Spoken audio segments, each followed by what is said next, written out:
आज मैं आपको जो उपाय बताने जा रहा हूं, ये उपाय एक ऐसा उपाय है कि यदि आप इस उपाय को पूरी श्रद्धा से, ईमानदारी से करते हैं तो आपका जीवन निश्चित रूप से बदल जाएगा। आप जो जीवन में चाहते हैं वो हो जाएगा, अपने लिए चाहते हैं वो हो जाएगा। यानी कुछ ऐसा यदि आप चाहते हैं कि समाज में कोई नुकसान करना चाहते हैं तो वो तो ऐसा कुछ नहीं होने वाला है। ये उन लोगों के लिए मैं प्रयोग बताने जा रहा हूं जो सुख समृद्धि चाहते हैं, अपने परिवार के लिए, अपने लिए मान सम्मान चाहते हैं, अपने परिवार में सुख शांति चाहते हैं। उसके लिए मैं ये ऐसा प्रयोग बताने जा रहा हूं। यदि आप इसको ईमानदारी से अपने जीवन में अपनाते हैं तो आप डेट नोट कर लीजिए, अगले 6 महीने में आपकी स्थितियों में 100% का सुधार आएगा। 100% का सुधार से मतलब यह है कि आप आज जहां खड़े हैं वहां से बेहतर स्थिति में लगातार होते चले जाएंगे यदि आप इस प्रयोग को करते हैं तो। इस वीडियो को पूरा सुनिएगा और इसके वीडियो के मर्म को समझने की कोशिश करिएगा कि मैं आपको जो चीजें बता रहा हूं उनको कैसे करना है। मैंने इस प्रयोग को बहुत लोगों को बताया। अभी रिसेंटली मैंने 1 साल पहले एक सज्जन बहुत ज्यादा परेशान हो गए थे, मतलब उनके घर में तो स्थिति ये थी कि वो सुसाइड करने का सोच रहे थे और मैंने तब उनको ये प्रयोग बताया तो आप ये मान के चलिए कि उनके ऊपर 8 करोड़ रुपए का कर्जा था। मैंने आपको बताया 8 करोड़ रुपए का कर्जा था और कहीं से कोई सूरत नहीं बन रही थी कि वो इस कर्ज को चुका पाए, या उनको कोई रास्ता ही नजर नहीं आ रहा था कि वो इस झंझट से वो निकलेंगे कैसे। घर के मुखिया थे, बहुत बुरी तरह परेशान थे और जब इस प्रयोग को उन्होंने किया तो आज लगभग साल भर होने को आया है। कर्ज उनका धीरे धीरे चुक रहा है और उनके अंदर एक उम्मीद की किरण ये आ गई है कि वो 60 वर्ष की उम्र में भी इस कर्ज को चुका लेंगे। मतलब उनकी उम्र है 55 साल से 60 साल के बीच में होंगे, 50 से 60 के बीच के होंगे, मुझे उम्र का अंदाजा नहीं है, लेकिन उनके अंदर ये उम्मीद आ गई कि हाँ मैं अब इन चीजों को 1-2 साल में ही निपटा लूंगा।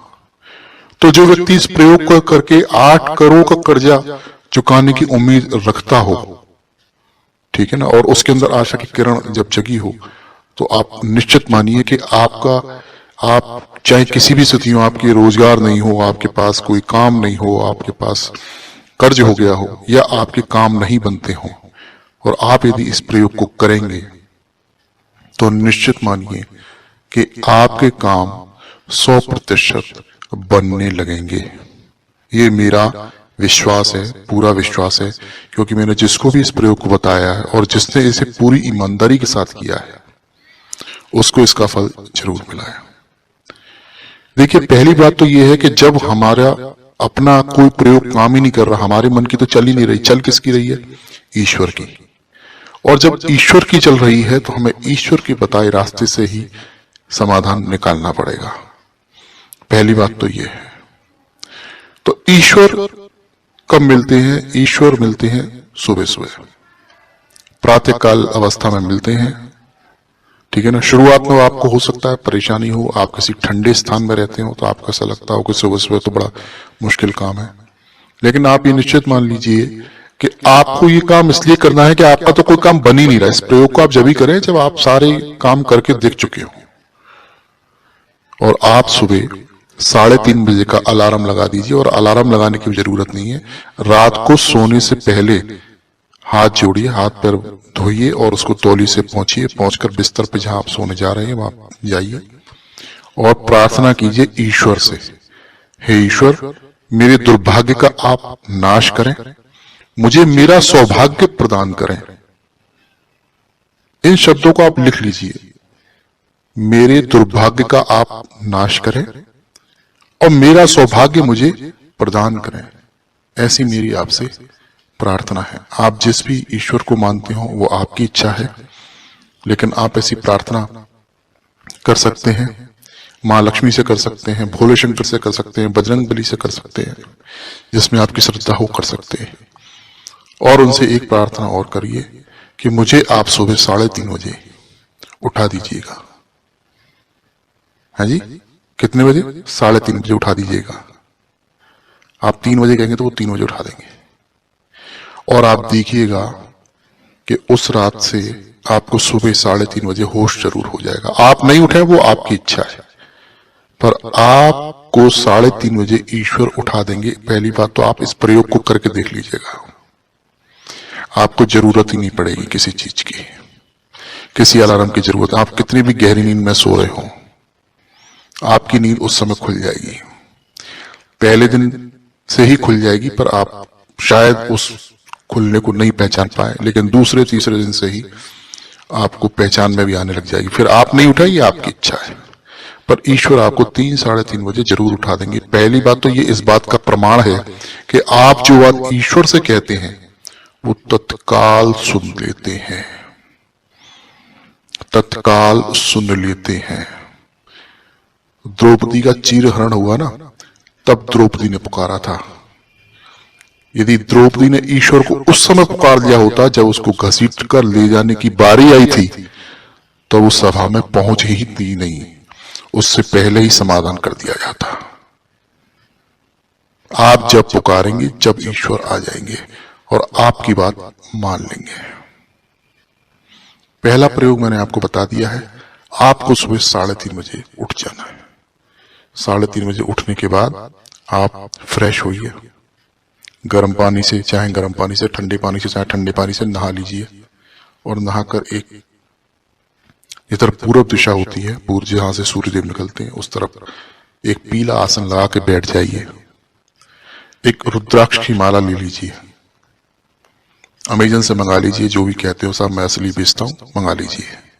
उस रुद्राक्ष की माला को जिस दिन आपके पास आ जाए, गंगा जल से छींटे मार के पवित्र कर लीजिए और उसको भोले शंकर के सामने रख दीजिए कि हे भोले शंकर, इस माला को जागृत कर दो और आप मेरे गुरु जी, उनको गुरु मान लो। आप भोले शंकर को गुरु मान लो और आप इस माला में शक्ति प्रदान करो कि मैं इस माला से जो भी मंत्र जपूं वो मंत्र सिद्ध हो जाए और मुझे उस मंत्र की फलों की तुरंत प्राप्ति हो। बस आपका दूसरा काम हो गया। अब आपको क्या करना है? पीले आसन पर बैठ जाना है, पीली धोती पहन लीजिए और पीला ही धोती को ओढ़ लीजिए।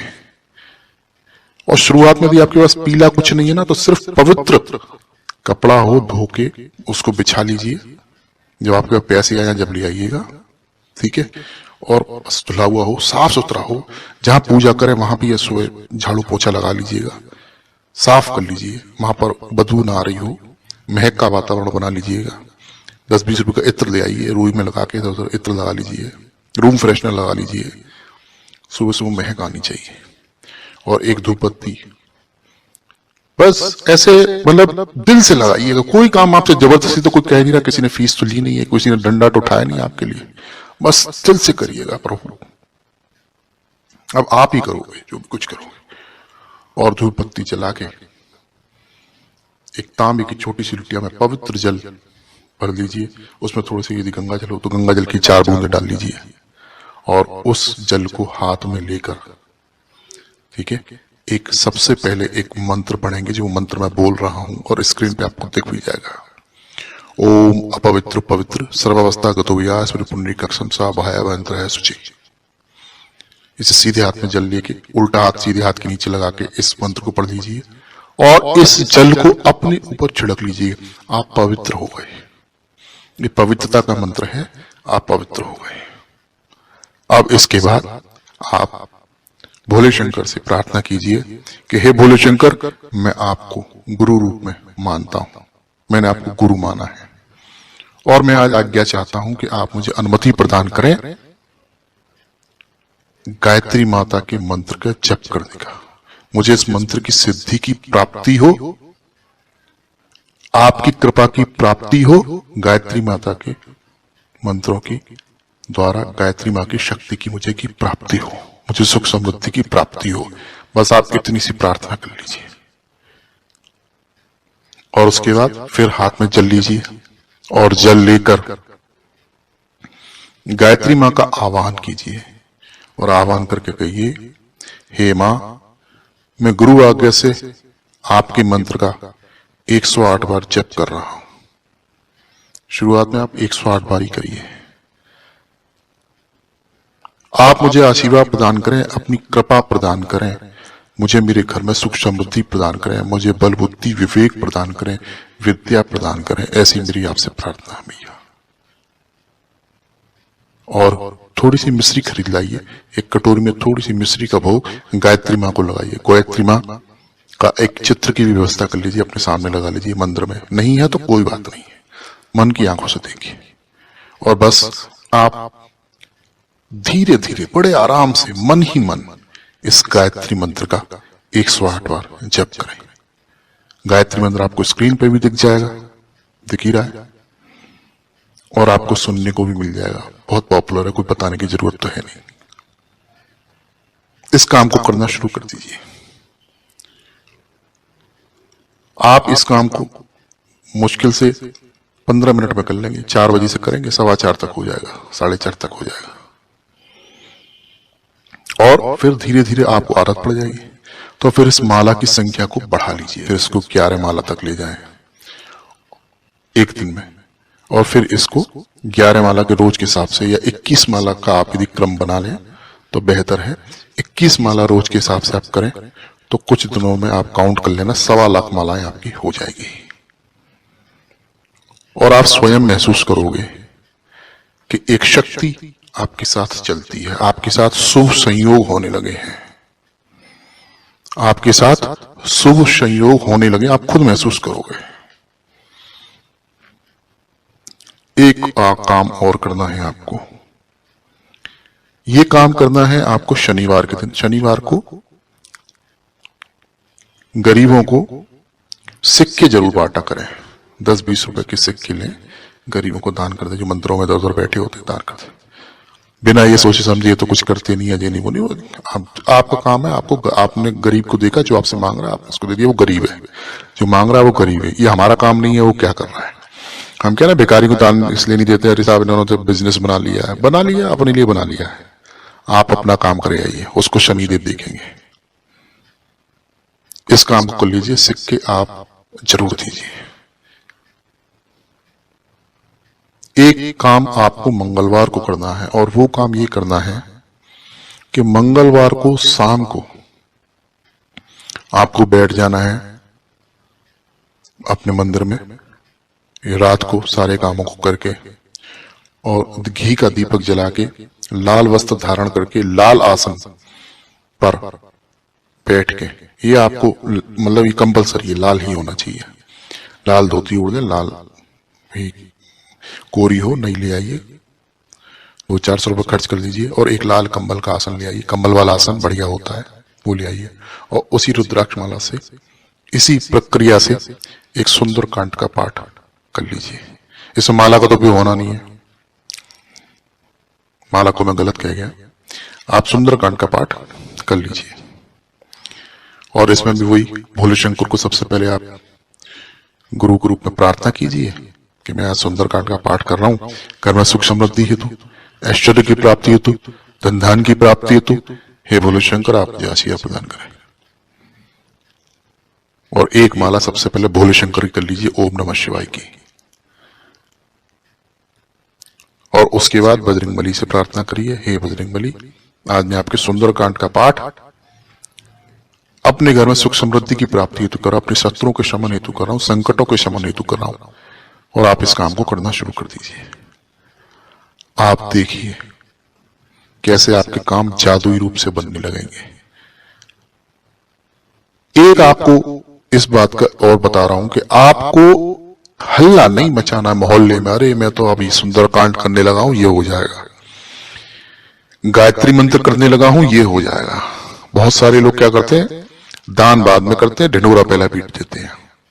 ये ना गुप्त शक्तियां होती हैं, इनको गुप्त मदद करने में बहुत ही आनंद आता है। ये अपना गुणगान नहीं करवाना चाहती हैं, आप बताएं कि अरे साहब मैंने ये किया, वो आप जैसे ही इसका प्रचार करेंगे शक्तियां चली जाएंगी। जिन लोगों को अपना कल्याण करना है वो ये सारे कामों को गुप्त रूप से करते हैं। आपको परिवार वालों को पता है, आप सुबह उठ रहे हो, पाठ कर रहे हो, पूजा कर रहे हो, बात कर रहे हो, बस ठीक है, इतना ही है। ढिंढोरा पीटने की क्या जरूरत है। आप इस काम को कर लीजिए, मैं इस काम को आपको जब बता रहा हूं जब मैं इसको परख चुका हूं, पिछले 10 साल से परख रहा हूं। और अभी जब मेरा विश्वास और बढ़ गया जब मेरी उन बाबूजी से मुलाकात हुई और उन्होंने बताया और मुझसे बोले, यार आपने तो गुरुजी ऐसा ऐसा बता दिया और मेरा तो सब कुछ सही हो गया, बस मैं तो अपने काम को निरंतर रूप से करता चला जा रहा हूं। और 8 करोड़ का कर्जा उन्होंने इस प्रयोग के माध्यम से ही चुका दिया। समझ रहे आप? तो यही एक जरूरी बात थी जो मुझे आपके साथ शेयर करनी थी। आप इस प्रयोग को जरूर करें। और यदि किसी भयंकर विपत्ति से, कोई भयंकर समस्या से आप यदि जूझ रहे हैं तो आप ईश्वर से प्रार्थना करें। वो बहुत दयालु हैं, उनसे आपका कष्ट देखा नहीं जाता, पर जब तक आप कहेंगे नहीं जब तक उनसे वो करते भी नहीं है। उनसे आप प्रार्थना करें, वो आपकी जरूर सुनेंगे, वो आपकी जरूर मदद करेंगे।